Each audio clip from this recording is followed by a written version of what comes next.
ഭക്തജനങ്ങൾക്കുള്ളിൽ തോന്നിയൊരു കാര്യം, സർക്കാർ ഇങ്ങനെ കപടമുഖം കാണിക്കുന്നു, അല്ലെങ്കിൽ കപട ഭക്തരെ കൊണ്ടുവരുന്നു. ഒരിക്കലും ഈ മാർക്സിസ്റ്റ് പാർട്ടിയാണല്ലോ നയിക്കുന്നത് സർക്കാരിനെ. അവർ ഇന്നേ ദിവസം വരെ ശരണമയ്യപ്പ എന്ന് വിളിച്ചതായിട്ട് എനിക്കറിയില്ല. പ്രധാന നേതൃത്വം ഞാൻ പറയുന്നത്. ഇന്നലെ തന്നെ അവിടെ വളരെ വേദന തോന്നിയൊരു കാര്യം, അവിടെ ബഹുമാനപ്പെട്ട ദേവസ്വം ബോർഡ് പ്രസിഡൻറ്റ് സ്വാമിയെ ശരണമയ്യ മുഷ്ടി ചുരുട്ടിയാണ് ചെയ്യുന്നത്.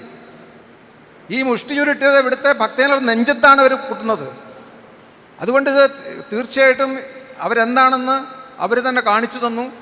അത്തരത്തിൽ ഒരു ശരിയായ ഭക്തജനങ്ങളുടെ ഒരു സംഗമം വേണമെന്നുകൊണ്ടാണ് കർമ്മസമിതിയുടെ നേതൃത്വത്തിൽ അയ്യപ്പൻ്റെ മണ്ണിൽ ഒരു സംഗമം ചേരുന്നത്. തീർച്ചയായിട്ടും ഇനി അങ്ങോട്ടുള്ള ദിവസം പ്രത്യേകിച്ച് നമ്മൾ വളരെ സൂക്ഷിച്ചിരിക്കും. നമ്മുടെ സെമിനാറുകളുടെ വിഷയം ശ്രദ്ധിച്ചാൽ മനസ്സിലാവും. അതിൽ ഈ പറഞ്ഞ വികസനമുണ്ട്, പക്ഷേ വിശ്വാസത്തോടൊപ്പമാണ് വികസനം. സംരക്ഷണം, നമ്മൾ മുമ്പ് ഉദ്ദേശിച്ചത് സംരക്ഷണം ശരിക്കും പറഞ്ഞാൽ അതിൻ്റെ എന്താ പറയുക, സേഫ്റ്റി ത്രെഫ്റ്റ് ആണെങ്കിൽ ഇന്ന് ദേവസ്വം ബോർഡിനെയാണ് നമ്മൾ സംശയിക്കുന്നത്, കോടതിയാണ് പറയുന്നത്, നമ്മളല്ല.